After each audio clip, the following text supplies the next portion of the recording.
jaarraa abbaa gadaa siyaasilee bilchoo yartu wajji kuffisuun hin malu laangichoo isaan kun akkamitti ijaaruu dandeenye qubees hin tolchine waa takka illee inni hin tolchine nama biraan tolche seenaa fi sonoyyee garaagarummaan si maali jalqaba aba'oon kijibaa deemee karaa malee lammii adda qoode muree kuma kalee abbaan qabsoo oromoo hoo eenyu akka dhaabaatti qabsaa'u akka dhuunfaatti qabsaa'u oromoon jaarmaya hin qabu waan jiru jira akkasittiin amana maaliif hin qabu akkuma teettetti seenaan aartiidhaa fi muuziqaadhaan uummata keessa jiruu fi kan ammoo magaalaa keessa barreeffamee peepperii fi kitaabaa fi gaazexaa fi waan adda addaatiin gama sirna aangoo qabuutiin deemu wal fakkaata.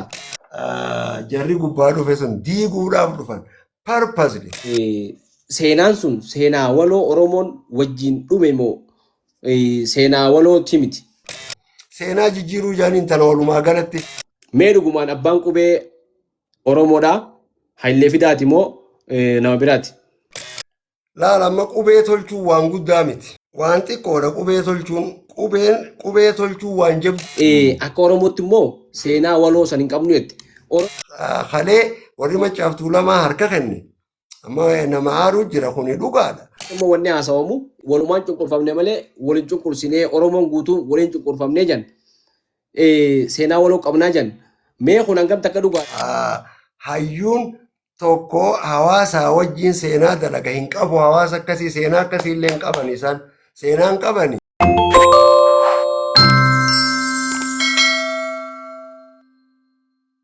Kabajamtoota daawwattoota keenya akkam jirtan nagaa fayyaadhaa kun Barkoo Miidiyaadhaa Barkoo Miidiyaa keessan kana like share subscribe godhaa isin jenna.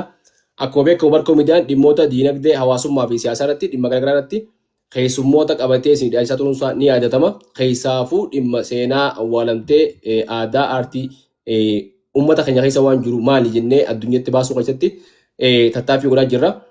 Akkasumatti har'aan tana nama addaa tokko nama jabaa nama gartee seenaas beeku aadaas beeku aartiis beeku nama hogbarruus beeku nama walaloos beeku nama wallees beeku nama barateenis barsiisu barsiisaa Adam Mahammad qabannee isin dhiyaannee jirra.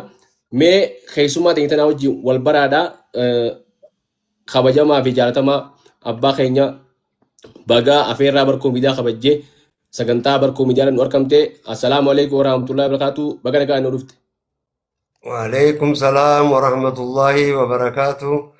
أنيس نافيرو خيساني فيادا ينجا فيانا غايا ينجا سي في هرماتو تاوندانو غارين سني هوا Hedduu galatoomii mee durarratti osoo gartee gama sagantaa teenyaa gaafiif deebii teenyatti hin dabarretti mee maqaa keetii fi iddoo dhaloota keetiitii fi sochii aartii fi ogbarruu keessatti hangammaa godhaa turte hanga tokko waa'ee keetii maatiin Barkoo Miidiyaa gartee hordoftoonni keenya akkasi baruuf hanga tokko irraa nuu kaasi suusituu ta'ichaa sagantaa teenya seenna. Adam Muhammad Muusaatti maqaan kiyya Adam Muhammad Muusaati. Aanaa Qarsaa Laanga ittiin dhaladhe. Ammagaa Yuunivarsiitii Haramaayaa tana keessattiin afaan Ingilish kana barsiisa. Waa'ee aartii irraa gaa aartii akkuma mootummaan dargii kufee jijjiiramni dhufeen anis gaafuma san nama dardaru tokko gaa'ee gaafa saniin jalqabe jechuudha. Wallee tana gaa hedduun katabe abdi qophee booda rabbi rahmataa godhuufi namni wallee katabe ana. Hanganumaa hun beeku akka ajaa'ibaattiin katabaa hedduun katabaa kaniin lakkoo isaan beeku qoftiin yoo xiqqaate 500 ta'a gaafa san waa takka isiin wayii isin baaftu akkanuma dalayineetuma barnamuma kennine yaana tamtu tiyyaa miti hin beeku. Usmaayyoo Muusaafaadhaaf albama tokkoon kenne wallee 10 seenaa dhaabbataa fa'a kajuufa. Isa sadiin keessaa yaadadha takkaas walleen takka tiyya fakkaattuu jira. Abo walleen suni maal jetti kana biyya alaan baqadhu uummata kiyya dhiisee walleen jettu sun tiyya dheengadda moo dheengaddaan harkee namni abbaan waan fi ni beeka. Silaa caqasuun hin beeka ni jijjiiran duuba ni balleeysan. Halloo daawwatiif albama obboleessa gaarii anaa kenne Adam Harunfaa kana maafuriin taphatan tooftaa jiruu namaafaa sunis walleetiyya. Almaas safarraa saartuutiyya albamni sun ana. Nuuriyaa Yusufiifis albama tokko kanneetiin jira. Eenyu namni biraa boo hedduu dhagaa. Umaree Aliitiifis namni hin kennini Mahammad Shu'eebi albama tokkoon kenneef. Abdii Abraahim dilli kun kiyya gaa. Abdii Abraahim kaaseta afurfaa shanfaa kiyya. Abdusalaam Haji akkanumatti sunis lama sadi kiyyuma. Namni wallee xiyyan taphatin hin jiru. Hedduu taphatee akka kana gaa wallee keessatti hanganuma yoo hin jeeni gaa. Ayyee hedduu galatoomii waan gurguddoo gartee ganaa takka takka si gaafachuu teenyu takka takka nu haqaafte mee amma turtii hojii taasisnu kanaaf sababa onni ta'e miidiyaa hawaasaa irratti TikTok irrattis viidiyoo adda addaa kan waraabduu jira yeroo adda addaatti harkuu jiru jira. Ammas barsiisaa afaanii ta'uu keetii wajjin waa'ee afaaniitis ni dubbattaa viidiyoo keetii jira TikTok irratti. Akkammoo ati wallee adda addaa barsiisaa turte dhagaatiin ture duraaniis saniif si iyyaafannee waa'ee qabsoo irrattis waa'ee seenaa irrattis dhiyeenya kanallee wanni hojjette bifa kitaabaa fi kanaan hojiin hojjettu hedduu jira nama walaloo kan barreessu ati. Mee dura gama sagantaa teenyaa seenuu dura sirba saartuu juusan sirba saartuu juusan saartuu yaa abbaa kajuusan mee akkamiin barreessite sirba san maaltu soo haasee akkamiin barreessite? Saartuu tiyya yaaboo mana tasi'aa tokko dhayineetiinsa haasawa irraa hin fuudheensa dirree dhawaatti akkasittiin katabe haasawa namaatu naa bane yeroo gadi haasawa namaatu sii bana. Ormi asitti waan takka jeeti wanni sun yaada biraati fidi bari akka shayitaanaa garte shayitaanii waan takka si garsiiseeti waan takka nama daleessiisaame akkasanittiin katabe dhaamsiniin an dhaamsa isaati bareedaan dhaamsi isaa amma maali maseete gubbaarra hoggaa dhaalte jaalala fakkaata. Keeysi isaa ammoo haala hawaasa keenyaati hima jechuun intala akkuma meeshaatti osoo hin gaafanne osoo nama firraan laalle horii haa qabaatu laala aangoo haa qabaatu qaamaan haa gabbataa ta'u maallaquma haa qabaatu waa takka waa hin laalanii intala akkanuma kennan akkanatti hin kenninaadha kuni fashalaa ni jiddii bara dhalaalleen akkasi kennamuu feetii bara naman laallu maaliif naman laalle hawaasa keenyaatu laafe barabdi qopheen laal shaqii kiishaatii fi shaqii afaaniitii fi shaqii kiishaa malee je wahuma san karaa biraatiin ammoo waliin hin mari'annettis hin yaanne walleen osoo itti yaannes kani itti yaannes yoo ogummaa qabaatte waan takka katabda bultii akka gaarii tolchaa kenna rakkoo qabnaa ilmaaniin dhiiraa horannu barbaachisummaa bultiitii himaa bara. Abdi qopheenis maa akkana rakishtiyyee bar wallee san keeysallaa hedduu tan akkana akkata waa'een bultiidhaa tuni dhaamsa walleen Oromoodhaa irratti xiyyeeffatte irraa tokko maaliif hawaasummaatu manarraa eegala bultii haa tolchinu ilmaan haa guddifannu murti guutoo koottu mirree dannabaan dachaafna mirree leenca horree rakkoon tuni jabduu ilmaan haa itti horannu dhiiraan nu keeysaa dhume jiraan nu keeysaa dhume arjaan nu keeysaa dhume faradduu fi gantuu fi hattuu fi sodaattuun nu keeysaafe ilmaan intala warra gaarii fuudhaadha barbaadaa fuudha intaltilleen dhiira waa keeysa gurbaa jabaa tokko laaltee haa heerumtu akkasi guddisaa ilmaanii tolcha akkasitti ilmaaniin keeysaa baanaa waan santu ummatatti himee namni hedduun Abubakar Muusaa irraa qabe abdi qopheenis anis waa'ee bultii hedduun katabe osoo waliin mari'atini dhaamsi waan kanaa kana jechuun one of dhaamsa wallee Oromoo irraa takka abbootii irraa kaate murti guutoo sanirraa tanaafi hayyoonni na duraatis waan kana kan jabeeysan anis hedduun jabeeyse wallee waan kana irratti wallee diidanfaan bultumaa bara. Hedduu gaariidha hedduu bareedaadha waan ajaa'ibaatti jaalatti badaadha kennaadha uumaarraa akkamiin shaqatoytee oolte gurgurarra jeete abdi qopheenis wallisee dhugaa keetii ammoo dhugaadhaan amma fa'aa gaafas illee ta'uu baattu amma fa'aa akkaan shaqatoytee jirti akka ajaa'ibaatti mee gama marii teenyaa seennaa mee walleen uummanni addunyaa hundi wallee ni qaba. Aadaa fi afaan fi aartii guddifachuu keessatti namuu ni qaba. Mee walleen maali jetta akka nama waan kanaa wajjin walitti hidhata qabu tokkotti? Tole, walleen meeshaa hawaasni Afrikaa aadaa barreeffamaa hin qabne seenaadhaan galmeeffatu. Galmee seenaati walleen. Seenaa, aadaa, afaan tokkummaa isaatiin eeggatu walleen meeshaa jabdu. Beekumsa aadaadhaa galaana guddaa kana waan dhalootaaf ittiin dabarsu, waan dhaloonni hegere hojjechuu qabu, xurree hegeree waan dhalootaaf ittiin akeekuun jechuudha. Walleen hawaasa tokko keessatti bakkuma fedhe haa jiraatu. Hawaasni tokko ammaas Afrikaa jirraami. Hawaasni Oromoo kun yoo Awurooppaa fi Eeshiyaa keessa jiraates hawaasa Oromoo cufa biratti garaagarummaa saayinsiin kaaye. Laal. Kan xurreen hawaasaa dhoofte. Kan saayinsiin kaaye xurreen hawaasaa keessa. Tani garaagarummaa xiqqaa hawaasni fudhachuu danda'u, obsee fudhachuu danda'u. Tuwwalleetii yaamiti kan jenneen jechuudha. Garaagarummaa akkasii agarsiisaa hawaasa cufa keessatti bakka cufatti wal fakkaattee tokkummaa agarsiifti. Meeshaa tokkummaa agarsiisu. Waa sadiitu tokkummaa agarsiisa jedhan. Maali? Afaan, seenaa, aadaa, afaan waloo. Wanni sadeen kuni dhandhaarraa milkii hawaasaati jedhaniin suunsuma waan hoggaa ilaalan sadii tani keeysisii tokko sadeenuu takka addaas hin baatu. Suunsumni tokko yoo irrate wayitaa hin ta'u. Yoo walleen badde afaanis badde jechuudha. Seenaanis badde jechuudha. Walleen isii cufarra jabdu. Maaliif jabduudha? Meeshaa hawaasaati. Hin kijibdu. Laalamma seenooyyeen tokko, barreessaan seenaa tokko kijibuu ni mala.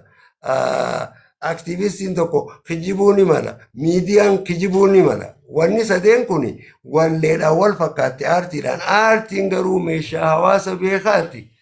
Hin kijibduu dhugaadha himti. Waan cufa isiitu eega jechuudha. Yoo waan badu cufa isiitu eega. Hoggaa isiin badde gaaga'amni guddaan dhufee jechuudha. Laal amma gaa walleen seenaa ummata tokko laal qalama jechuudha. Amma walleen galmee seenaa hawaasa Afrikaati.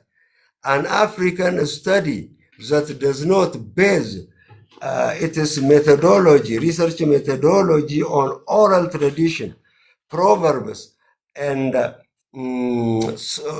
folk songs, cultural songs is unacceptable. Seenooyyeen barreesse. Seenaan qorannoo Afrikaa cuftummaan wannummaan qorannoo Afrikaati, hawaasa Afrikaati ja'an. Cuftinu yoo afooyyee waan afaan hin dabru. Afoolaa miti. Eeysaa fidan afoola kunuu sirrii miti. Afooyyee waan ja'aniin kana waan afaan hin dabru jechuudha. Hirnooyyee, afaan, afooyyee akkana jennaan. Seenooyyee. Kanaaf jechinis afooyyee ta'uu qaba. Wanni kanarratti gartee qorannoon waraqummaa laalama seenaan tokko namni dooktarri seenaa kumni tokko yoo katabe yoo hawaasni afooyyeedhaan makmaaksaa fi walleen kaayuu baate fudhatama hin qabdu. Seenaan ummata keenyaa seenummaan amma akka biyyaatti akka Oromootti wanni seena jedhanii sitti himan cufti kijiba jechuudha. Ragaa dila tokko jira laal vaasiinaa 1985 oral tradition as history jeka Kizero bara 1981 oral tradition and its methodology kitaba tokko keessatti ba amadu hampe 1981 the living tradition akka kanatti kana jechuudha. Seenaa ummata tokko abbaan fedhe balleessuu hin danda'u. Wallee qofa qorattee kan takkalleen hin banne lafa kaayuu dandeessa jechuudha. Seenaan hanga ammaa barreeffame tokko fudhatama hin qabu. Namni as bahee falmaa jiraatu nam tokkolleen akkasi katabe hin jiru. Urjiin Afrikaadhaa Chinua Achebe kitaaba katabe cufa akkasanitti katabe anilleen kitaaba kiyya kaniin katabe san ummata ragaa godhaatiin katabe jechuudha. Akkasi seenaan seenooyyeen qalamaan katabe seenaa hawaasni afooyyeen makmaaksan darashaan walleen galmeeysee dabarse yoo faalleeyse seenaa qilleensarraa kan lafa hin jirre seenaa kijibaa jedhame haa darbamuu jira. Saayinsii muuziqaa ragaan kun ragaa 50 irratti jira jechuudha. Akka kana. Hedduu bareedaadha. Wanni kun toopikii kan gartee sensitiivii ta'a. Maaliif wallee fi seenaan akkamiin wal qabate jechuun wanta akka keessaafuu seenaan warra lixaa barreeffamoota adda addaatii fi bifa adda addaatiin jiraachuu mala. Seenaan Afrikaa tun ammoo akkuma ati jette afooyyee yookaan oral tradishinii kana keessatti yoo himamu baate bakka hin qabuu jette. Namoonni immoo hayyoota seenaati jennu hedduun waan barreeffame seenaa tahaa jaaniiti kitaaba seenaadhaa jaanii hagartee warri kiroonikila warri aangoo qabu nama barreessifate faa warrummaan sirna jala deemu barreesse faa kanaatu madda seenaati janii namoonni gurguddaan hundi seenaa Oromootii fi seenuma Afrikaa hundaa'u nutti himu jiran. Akkamii haati jettu kun walleedhaa fi barreeffamoonni warra lixaa fi warra adiidhaa warra arabaa adda addaa kun waan kanaan waliin dhabu madda ragaadhaa haati jettu galmee seenaa tanaan. Laal seenaan waa sadiin katabamti. Tokko walleen katabamti, makmaaksaan katabamti, arkeoloojii waan jedhanii jira. Yes? Waan lafaa qotamu kana. Walumaa galatti addunyaatu waliigalee lafa kaa'ee bar qalamni qalama jaanii bar afaan kanaatu qalama jaan laal amma wallee ama waan amata kuma tokko duraati bar amma walleen agarta maal akkamitti dabrani beeyta hawaasa kana keessa kitaabni deemu jira namni fuudhu nama afaanii waa dhawatu agarre halkan faa qamaanii dhawatan dhalaanis ta waa takka irran deebinee jira isiisaniin caqasaa barkaniin ittiin himne'an hiikachuudhaan beeka waan ta'eef isaan kanaan caqasa.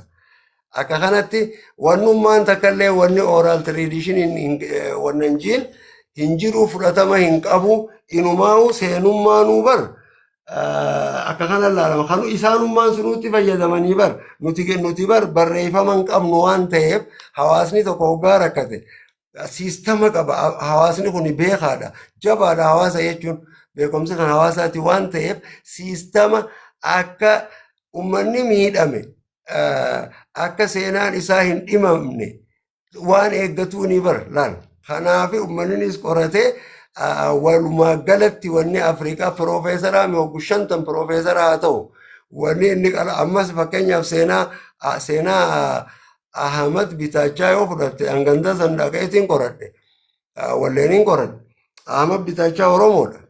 Muhammad Hassan katabe waan kana histiriin akkam godhee bira kute beeyta.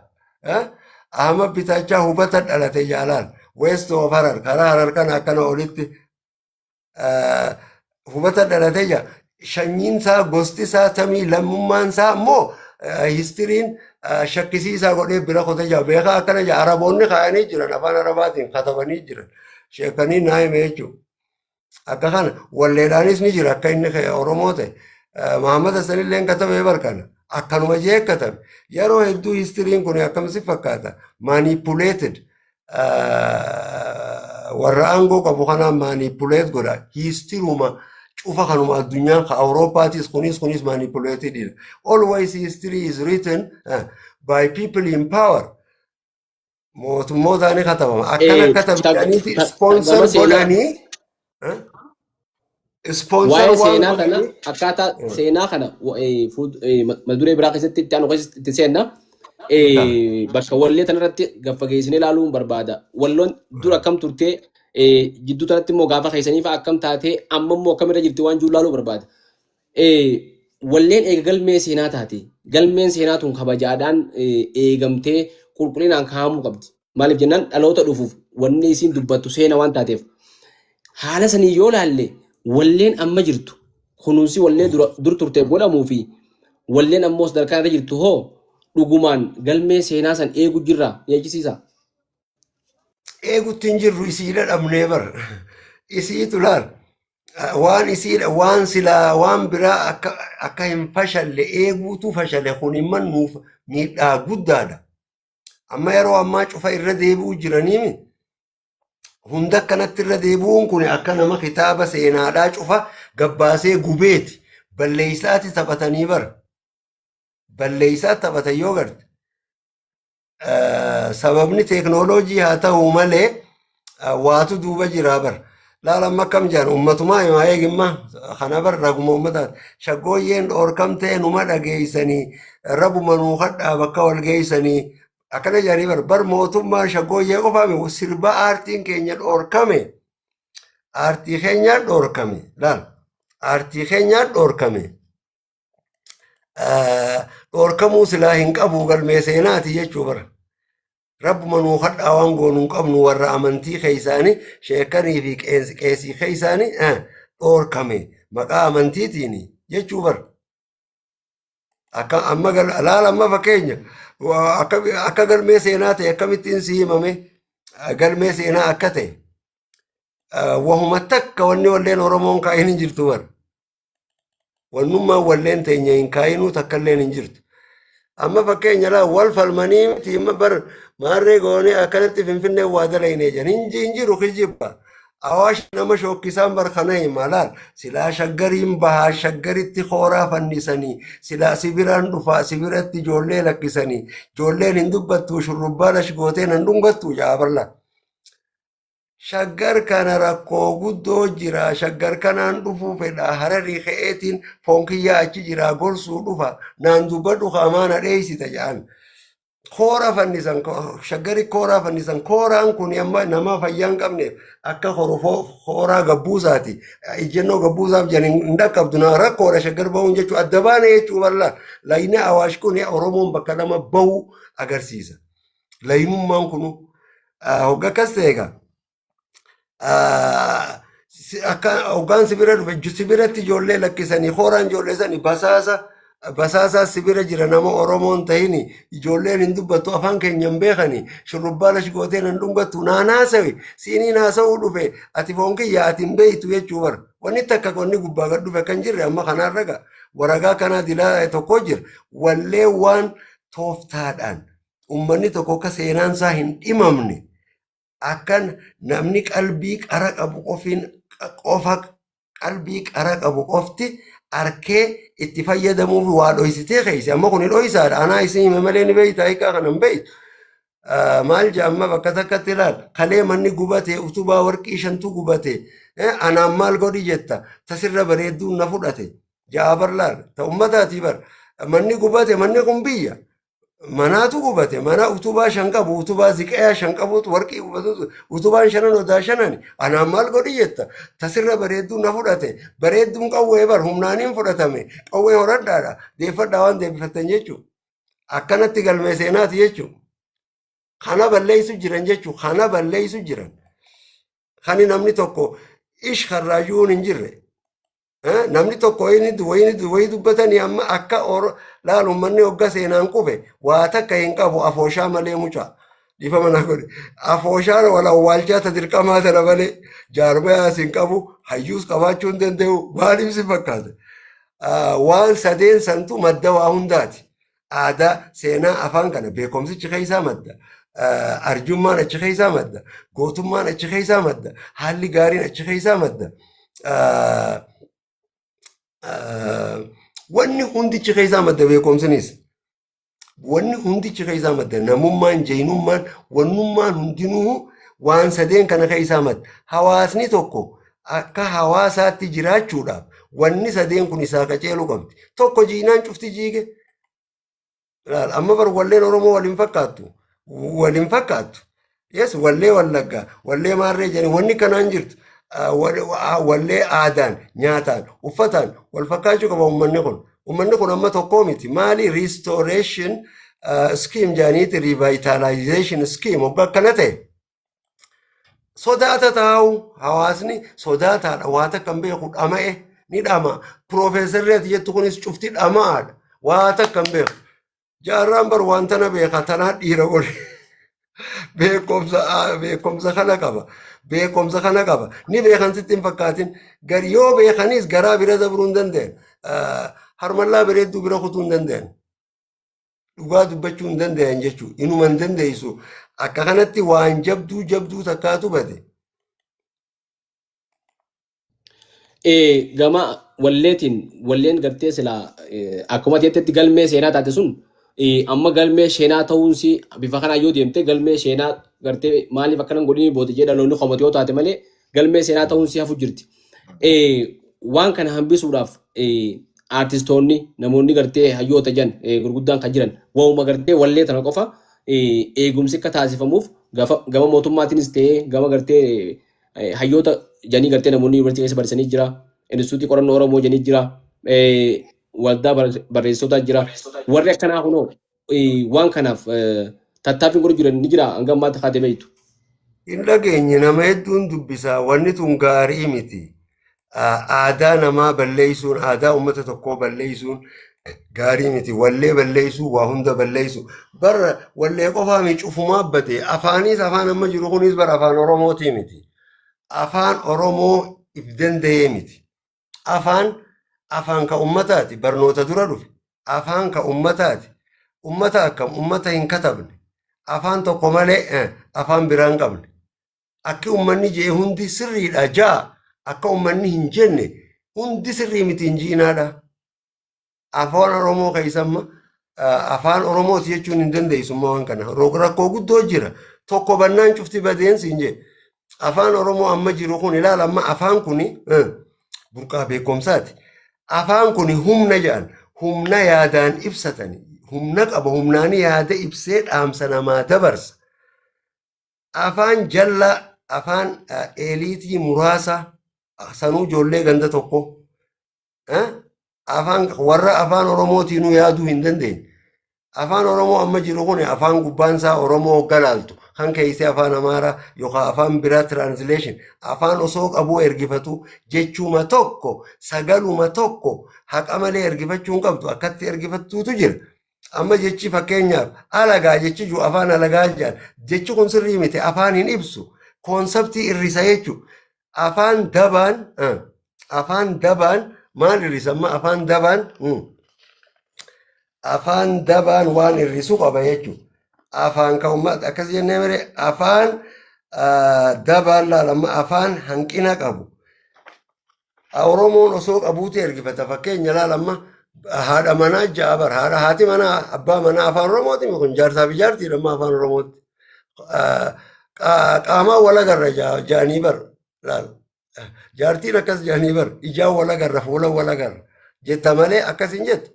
Afaan qamisa wandabbee afaan Oromummaa irraa baasee wandabbee Amaariffaatii fi Ingilish uffatee deemu. Akkas jennaan gaaddidduu afaan Amaaraa kuni afaan Oromooti miti. Amma inni kuni maal fida jechuun afaan dogoggoraa irruu jechuun afaan Amaaraa ergifannaa afaan Amaaraa irraa bu'uura godhate. Kana afaan dabaan akkanaa kuni afaan humna yaada afaan dabaan akkana sirriitti dhaamsa hin dabarsu waan ta'eef afaan dabaan humna afaan yaada ibsuudhaaf qabu irrisa karaa biraatiin burqaa beekumsaati sammuu namaatii wajjiin wal tuqata dandeettii sammuu ilma namaati irrisa yaadumaa hin dandeessu jechuudha. Yaada kee irrisa sammuu namaati irrisa humna yaada dabarsuuti irrisa waan ta'eef akka kana asirratti maragaa hedduu jira. Afaan dabaan laalcha sammuu dabsuudhaan humna sammuu ilma namaa irrisuudhaan humna afaanii yaada ibsuu kana irrisuudhaan Orwelii jaabar hawaasa gargar fuudhuudhaan dhaamsa waan hin dabarsineef afaan hanqina qabu humna yaada ibsuu hubannoo beekumsa humna saayinsii waa hubachuu akshina namaa irratti dhiibbaa waan qabuuf atuudii akkana jaabar afaan jechaa fi gocha irratti dhiibbaa qabaachuun hawaasa karaa malee oofuun adda baasuun ummata rorroof saaxila Kipling laalamma asirratti George Orwell Atwood Kipling isaantu akkanatti kaaya jechuun afaan kana sirreeffachuun ni barbaachisa.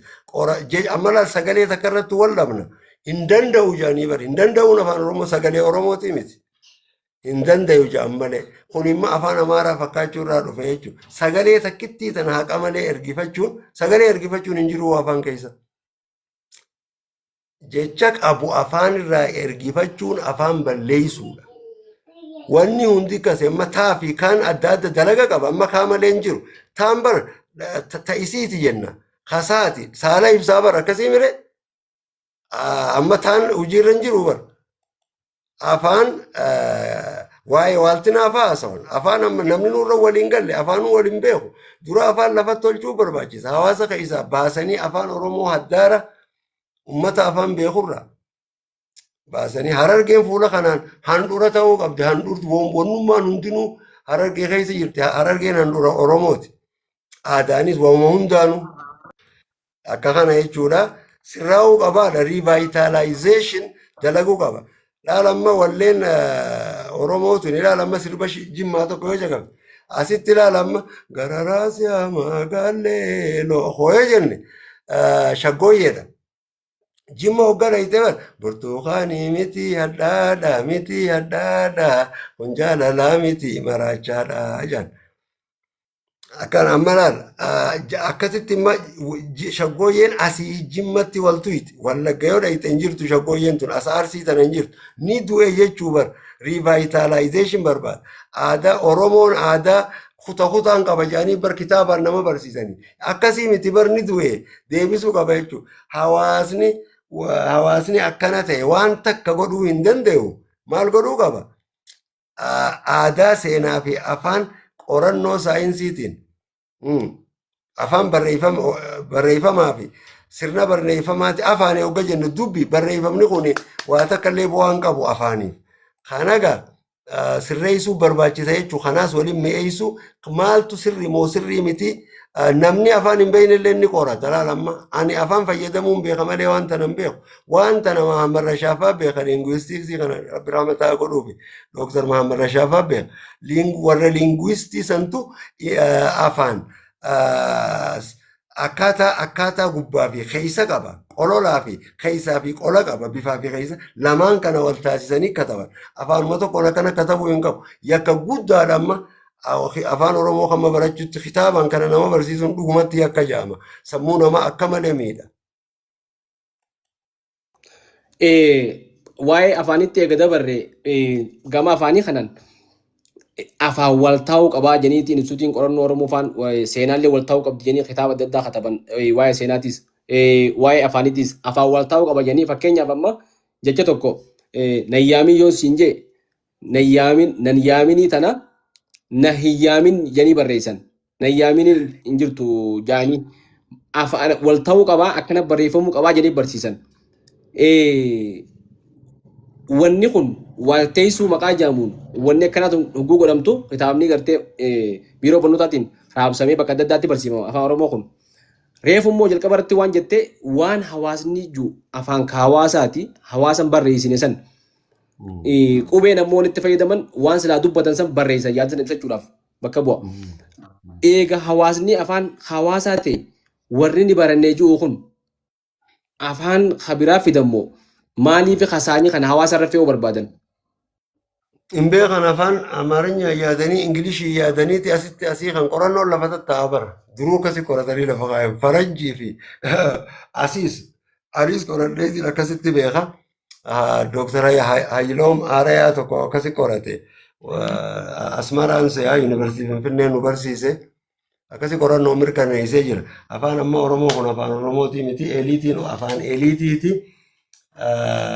Afaan Oromootiin yaaduu hin danda'an jechuudhaan qorannoo mirkaneessee jira. Alaayis mirkaneessanii jiran.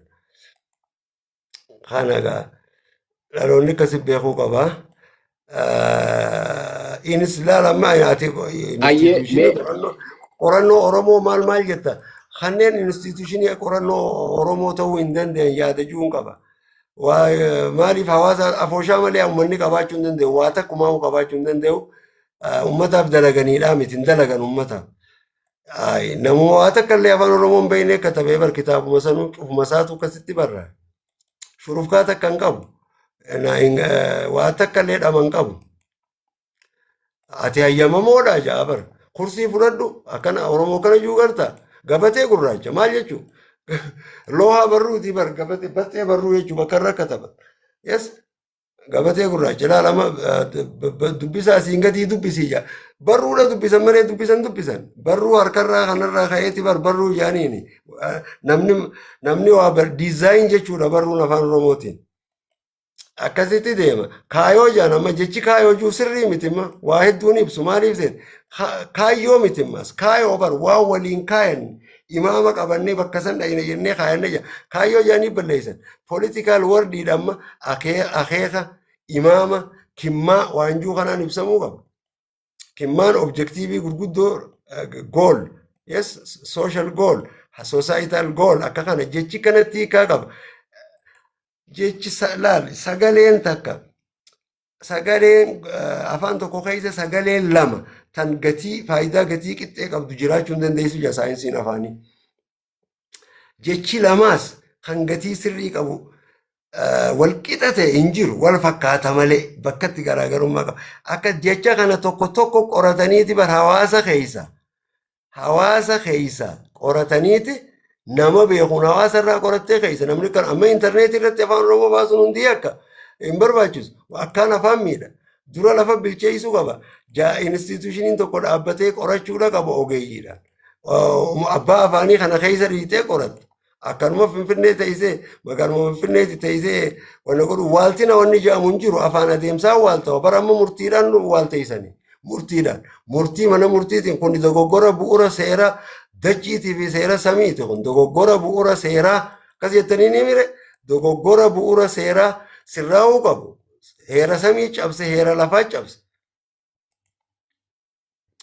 namni barate afaan bakka hin bu'u dhiirtee as baatee aana falmetu akkas jedhanii bara namnummaan barate afaan bakka hin bu'u namni bocolli nama afaan lama sadi akka gaarii beekuun gaarii anamma akkasittiin beeka afaan afur shan Ali birraan akkasi beeka yoo beeyte akka gaarii beeku bara amma laal minibaab jecha juulaal minibaab na laaliyaas minibaab jechuun maanabaanab jechuun afaan amaaraatiin hidhii sossoosuu jechuudha hidhii sossoosuu dubbisuu waan dogoggaa waa dubbisanii namni jee saayilentilii dubbisa maanabaanab aanabba sanirraa ka'eeti dhufu inni dubbisa jee nama hoggaa asii kulaal afaan amaaraa fidee akkatti dogoggora garteemma mana amaarinya wasanuun beeku namtichi waan kana translate kun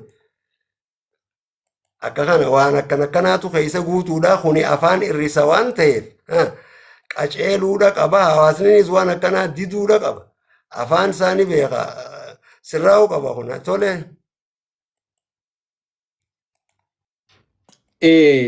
kitaaba keetirratti kitaabni ganaallee gadi hin baane uummatatti afaan walooti hawaasaati afaanuma hawaasaa sanuu uummanummaan isaatu guutuutti afaan isaa namni lafarra jiru kun guutuu akka beeku hin jiru hanga tokkorraa beeka malee waanjuu keessa qorannoodhaan mee wanni sun maal jechuudha akkam jechuu laal afaan ka ummataati jechuun ummataatu waluun beeka fakkeenyaaf wanni namni beekuu danda'u ni jira amma seera afaanii seerluu gabaa namni ni beeka yeroo gabaabaa keessatti amma jechaan ibsama wanni sun addunyaa tanarra namni jecha afaan tokkoo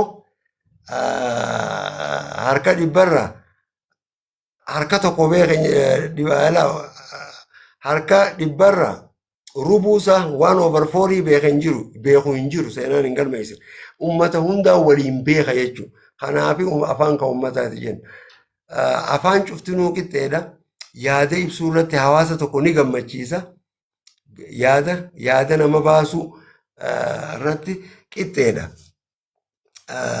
afaan hawaasaatu beeka ka hawaasaati hawaasa guutuu keessa deemtee guurteete cufa hojiirra oolchitee adeemsaan kan hawaasni kan itti fayyadamu fudhataman hawaasni hogga fudhatu laal fudhateeti akkaan ballatee deemu santu waal ta'uu qaba malee osuma afaanuu ganaa barruu waliin barin afaan oromoodhaa Mallas Zeenaawii hojii magaalaa keessatti dubbatame ichi duroo dubbatama hin dubbatamne bara afaan akkana ta'e kana akkuma waan sirrii fuute ummanni afaan aadaa seenaan ni miidhamti hogguma miidhamte waan tolchuu tattaaffii aadaa seenaa fi afaan tolchuu tokkootu godhamuu qaba sun hin godhamne kanaafin bar wanni takka hin jirtu jaa namni tokko dura laal namni wanni sadeen kun duraa jallatte waa takka godhuu hin danda'u taa'ee tana sadeen asirra ifatuu jira saayinsiin. aadaa fi seenaa fi afaan walitti hidhata qaba gartee tokko ni jigaa sunsuma sadeen jette kun wooma qabatamaan namni qalbii yoo ilaale amma arku jirru maaliif aadaan seenaanis wanni isin keessa kuufamtu akka reefu ibsitetti wallee keessa kuufamti hoggaa walleen san badde immoo walleen sun afaaniin wallifamti afooyyeen akka reefutetti afaan inni wallifamtu immoo jechi tokko jecha gartee humna qabu waa hedduu himuudhaaf ka fayyadaman amma gartee namni as deebisee wallee jijjiiru afaanis gartee jijjiiruu konseptii isaa bakka malee fayyadamuudha. Seenaanis gartee afaan san wallee keessa waan jirtuuf hogguu walleen badde seenaanis ni badde jechuudha. Mee amma deemnee gama afaanuma kana keessa osoo hin baane waa'ee qubee itti haa deebinu qubeen afaan Oromootu gaafa eegalteerra seenaa wajjin waluma qabata. Mee qubeen afaan Oromootu kan barreessinuun tana namoota hedduutu akkas jedhee hima. Hayilee fidaatu qubee tana tolchee qubee ma fayyadamnu kana qubeen barreessuu qabnaa jeetii jaanii akkasitti namni hedduun oofu jira. Mee dhugumaan abbaan qubee Oromoodhaa hayilee fidaati moo nama biraati? Hayilee fidaa qubee hin qorre gaafii hin qabu. Laala amma qubee tolchuun waan guddaa miti. Waan xiqqoo takka. Waan xiqqoodha qubee tolchuun. Qubee tolchuun waan jabduu miti. Qubee qoruu abbaan fedhe ni qora namni suuraa kaasuu dandeettii qabu. Ka xiqqashoo hubannoo afaanii qabu. Qubee qoruu miti jabduun qubee hedduudhaan katabaa ture nuti gaafa ijoollee an qubee tana malee qubee sadiiniin katabaa ture. Qubee sadi tapakrii sabaloo takka gaafa ijoollee jechuun harka lafa jalaatiin barreessaa turre. Qubee Musaa Godii jaanii jirti takkaas akkana qubee sadiin beekalaatiin tana malee an. Qubee tolchuun rakkoon qabdu qubee barreessuu hayyama argachuudha. Namni gala hawaasa keessa katabamte. Afaan Oromootiin katabuun hin jiru tureemi. Hawaasa bahaatu katabe hayilee fidaa as hin dhufne. Ittis hin katabne qubee innis hin tolchine nama hedduutu kana hima. Amma osoo yeroo naa kan ta'e namichuma sanuu asirraa ogu takkatti hin baasa. Qubee xaaliyaantichi tokko qoreeni katabe qubee 43 qabdi hin tolchine nama gurguddaatu akkana ja'a. Namni biraa amma Dooktar Gammachuun Yuunivarsiitii Wallaggaa tokkollee waan kana himee jira. Ambarki wannuma tanaa'u qubee gara qubee 10 moo 15 tokkotu afaan Oromootii dur qoramee jira. Oromoon dhageettiin qabu malee akka afaanitti afaan Oromoo afaan guddaadha. Nama hedduutu afaan Oromoo qorate. Akkasitti gaafa yuunivarsiitii qaraanu wanna jenne hayilee ifumaaf jiran malee hin katabne hawaasni abbaan seenaa hawaasa. Hayyuun tokko hawaasa wajjin seenaa dalaga hin qabu hawaasa akkasii seenaa akkasii illee hin qaban isaan seenaa hin qabani qubees hin tolchine waa takka illee inni hin tolchine nama biraat tolche ragaa yoo feete baasee si erguu hin danda'a. Evidence hayileen qubee hin tolchine qubee tamma jirtu kana ka tolche Mahammad Rashaadiitu qore. Mahammad Rashaadiitu afaan Oromootiif mijjeeyse orijinaalaa miti qubee biraatiin gaara keessatti katabuu turan. Qubee tana tolcheeti jaarraa kenne jaarraatu gaara keessa qawween katabe hawaasaaf dhalootatti faarfama. Nama qawweedhaan qubee katabsiise santu faarfamuu qaba. Inumaa wayyaanee nuti faarfamuu qabdi maaliif seete gaafa dargiidhaa dho'isaan katabnaa bar dho'isaadhaanii nu qaraayisan ana na barsiisan qubee sadii nama adda addaa sadii na barsiise sadeenuu anis akkasittiin dho'isaan barsiisuu ture. Akkasi gaaraan amma seenaa akka saayintistiittiin dubbadha. Saayintistiin haqa namaa dho'isuu hin danda'u hayileen hin qorre kana bakka fedhetti seeraaf dhiyaachuudhaan danda'a. Laaluma seenaa keessatti seenaa saayinsiitii fi seenaa siyaasaa waan jedhanii jira. History is always written by people in politics. Warri siyaasaadha kana tolchuu jiran amma oosaan dhiyootan numaa hubar Sheekh Bakrii Sabalootii fi hayileedhaa fi kenne beekomtiin kenne jira. Oosaan ifiifuu jaarmaya ifiifuu beekamtiin qabu eenyu isaafuu beekomtii kenne Sigale ifiifuu beekamtii hin qabu bar. Instituushinii beekamtii kennuu miti. Addunyaa irratti namni qubeedha tolche jedhanii beekamtiin kennamteef hin jirtu. Namni maas beekamtii jaarmayni namaaf qubeef beekamtii kennees hin jiru. Namni qubeef beekamtii fudhatees hin jiru. Yoo fudhachuu taate amma addunyaa irra qubee 200 jira hanga amma. Amma yeroo ammaa barshanumaa jira. Addunyaan qubee 5 katabu jirti. Osoo qubee ifii tolfachuun barbaachise namoonni tolfata ture. Qubee ifiitis tolfachuunis barbaachisu qubee ta'a garteen katabtus bareedduudha. Waan akka illee rakkoo hin qabu. Haayileen hin tolchine anyway. Namayyuu ni beeka kun clear fact hawaasa keessa katabamtee bar. Abbaa hawaasa kana abbaa seenaati ilaal nama tokkoo miti. Hawaasa qubeen keessa katabamte hawaasa afran qalloo kana keessatti katabamte qubummaan sunu katolchi Sheekh Muhammad Rashaad osoo jiruu bar namni natti falmatan as baay'ee dubbate. Anaa tolchee warra gaara jiru ergejee akkana katabaa jeeni qaraasisee nama isaanirraa fuudheetiin qaraasisee akkatti kataban barsiisee ergee jee dubbateemi. Akkasi haayileen hin tolchine. Wanni kun dubbatee jira warrillee OBN illee gaaf tokko dheeyitee jira kannanii fi jiran badhaasallee waan kana jedhanii bakka amma seenoyyee reefuu ittisan bakka seenaa sanitti dubbii tanatti deebina wal qabatte waan taateef mee seenaa jechuun maali akkana hubadhutti seenaadhaa fi seenoyyeen gartee seenaa guyyaa keessaa tolchan tun waan wal dhabuun fakkaata. Mee seenaa fi seenoyyee garaagarummaan si maali? Jalqaba irratti. Seenaan waan uummata keessatti dalagamu. Seenaan lafatti dalagamti. Lafatti hawaasa keessatti abbaan seenaa hawaasa. Hawaasaatu seenaa dalaga. Namni jabaan tokko hawaasa wajji malee kophaa waa dalaguu hin danda'u. Amma haayilee fidaa hawaasa hin qabuun siin jaabara. Hin qabu hawaasa.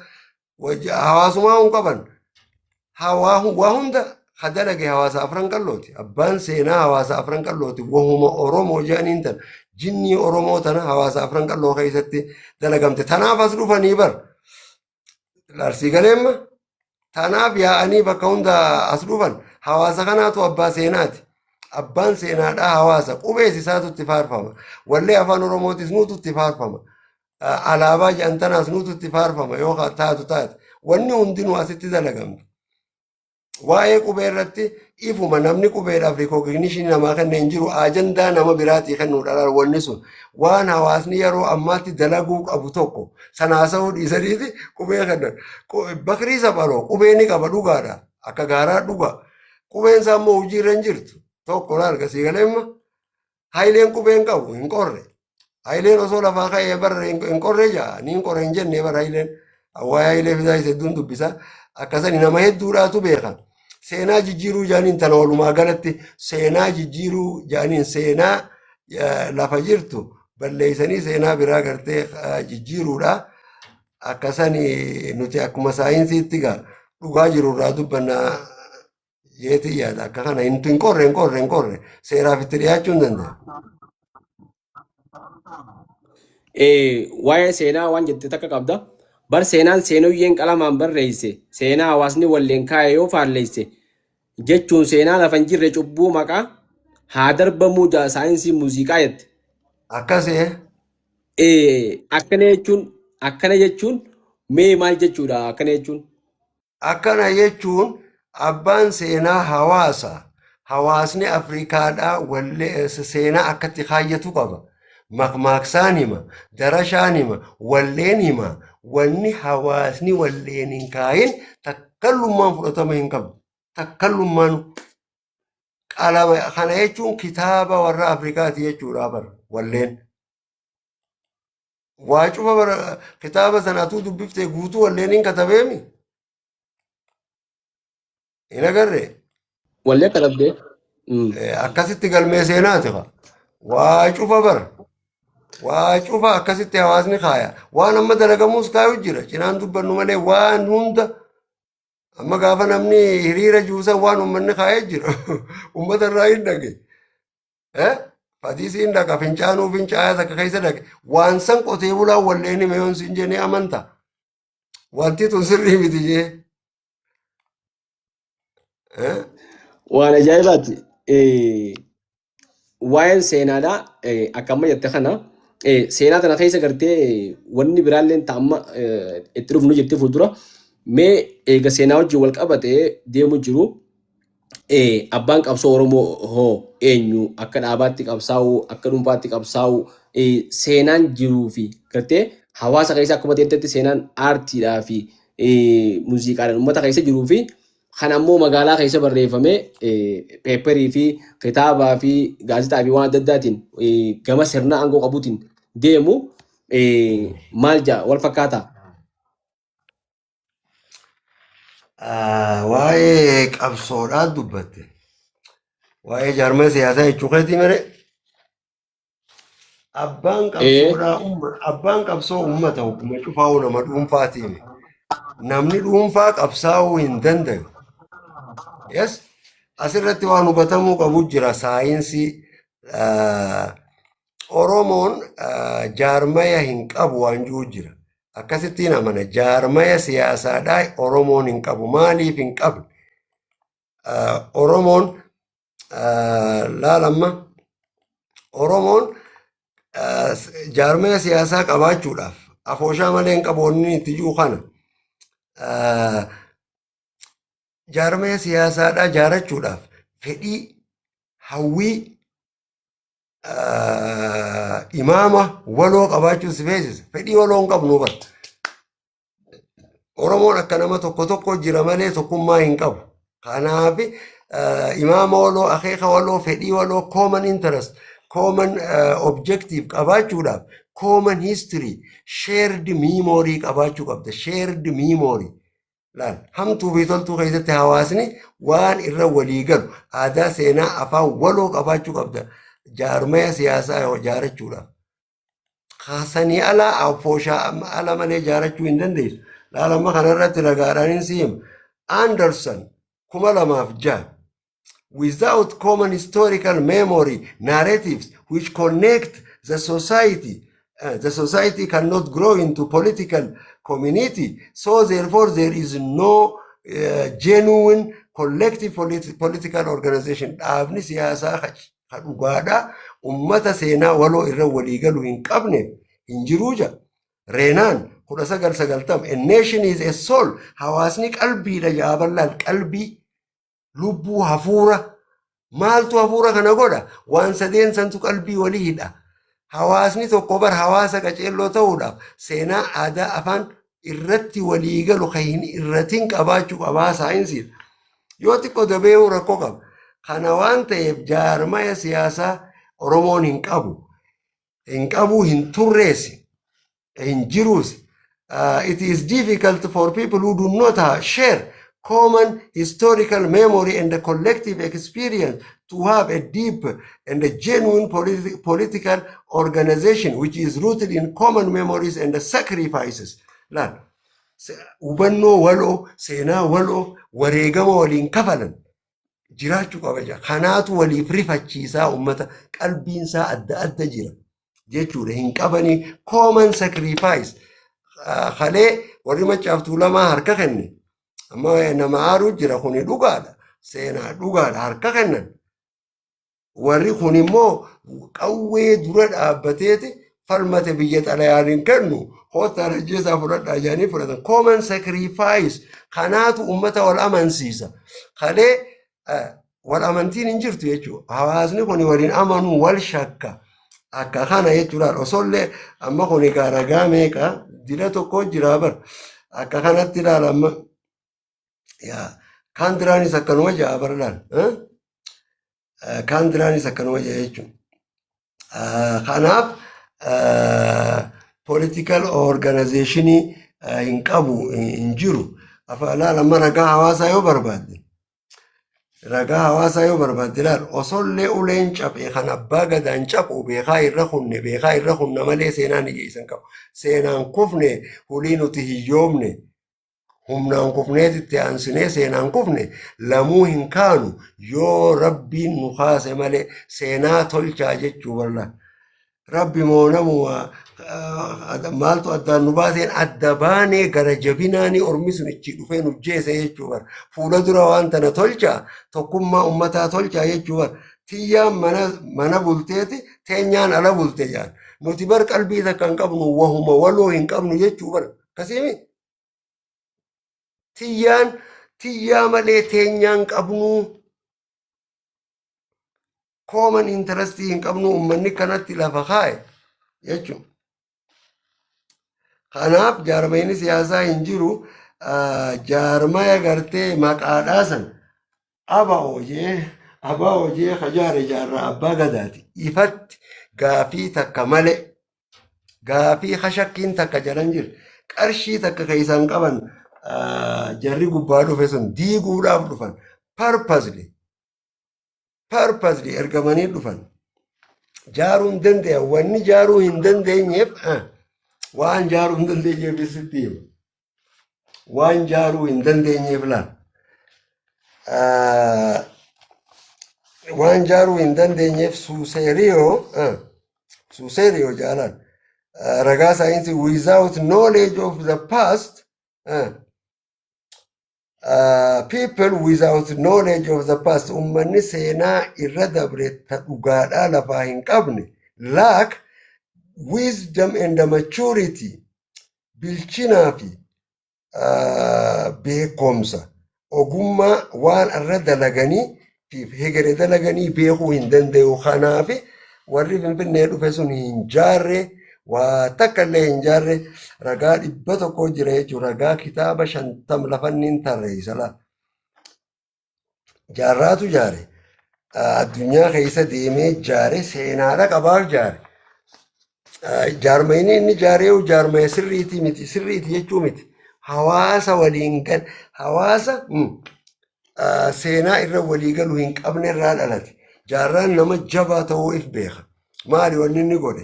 Akkaan qorannoo walleen atti himtutti walleen meeshaa qorannoo hawaasaati. Irra bareedduu meeshaa waa qoratuuti. Walleen qara hawaasaatu beekaadha waan ta'eef. Akka kana isaan hin tolchine Finfinneetti tolchinee gad dhufne jechuun bara mootummaan nu jaare jechuu yookaan Ameerikaa malee hiikuma biraatu hin qabu. Hiikuma biraatu hin qabu jaaruu hin danda'an hin jaarre akkasitti ragaan 100 bakka kana jira bal'aan. Maaliif asirratti mee bakka isaan kun akkamitti jaaruu hin dandeenye maaliif hin dandeenye waan jiru mootummaa yoo erga malee jechuudha.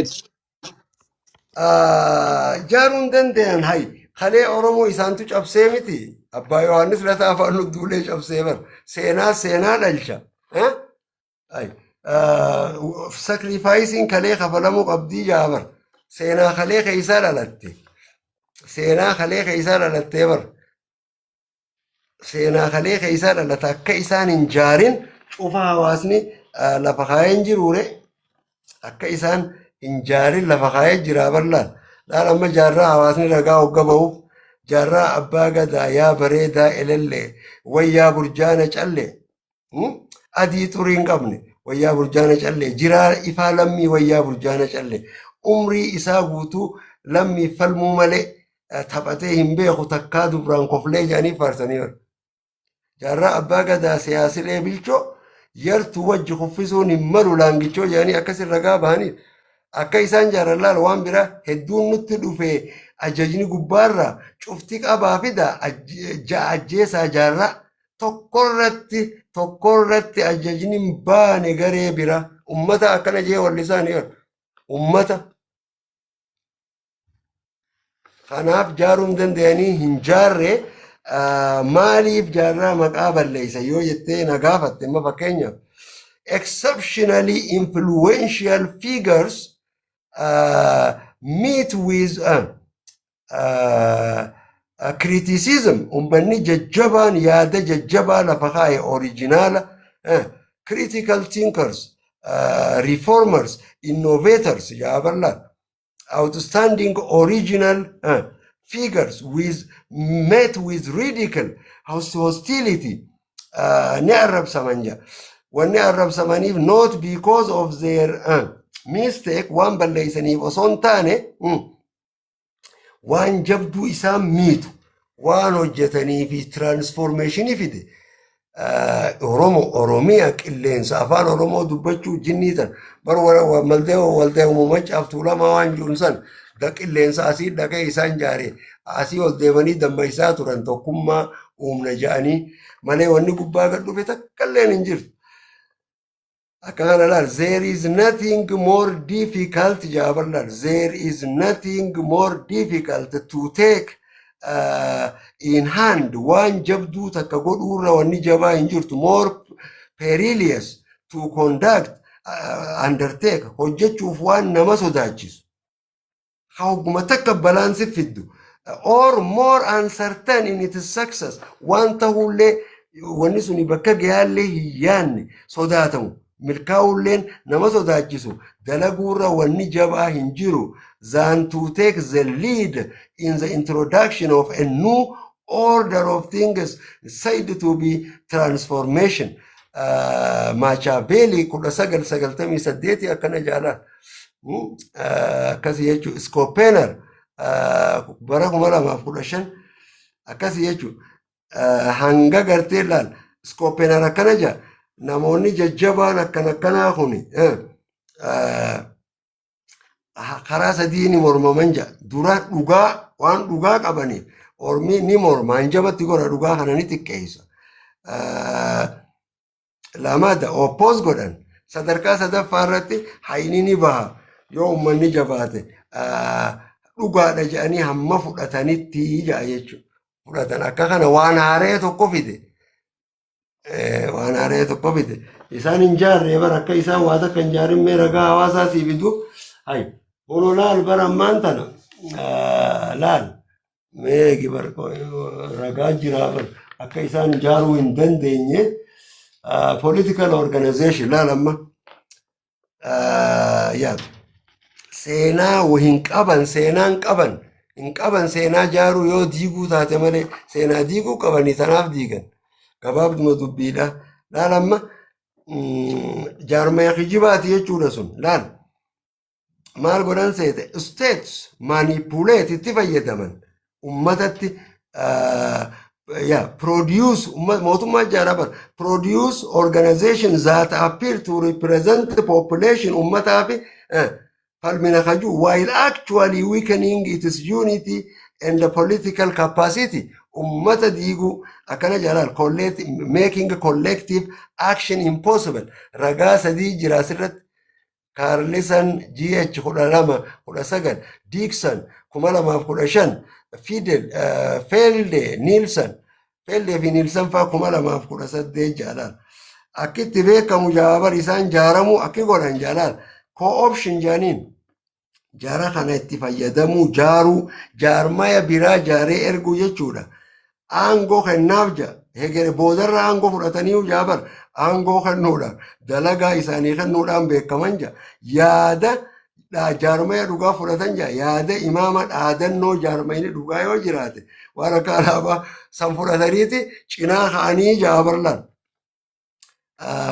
mormituu haqaa dhoorkan jechu jaarraa akkasitti wanna ja'anii akka kanatti jira laalamma asirra maal jaa an external hostile actor may create ni dhaabaja sponsor manipulate a political organization that claims to represent population people while ultimately fragment or to ultimately fragment or weaken that people ummata sandiiguuf akkanatti jaaraman jechuudha ragaa sadeen kanaatu akkasitti kaayee hin jaarre ragaa dhoysaan kaayamu sanii jira bar ragaa maal jedhaniin classified informationiitu jira waajjira Ameerikaa jira waajjira Chaayinaa jira Hindii jira isaantu kasi gabaasee bar guyyaa jaarraantu namni ummata isan beeyneef falme je laal ummata galatan beeyneef innaawa miidhamu bar jaarraan hoggaa waraana jaaru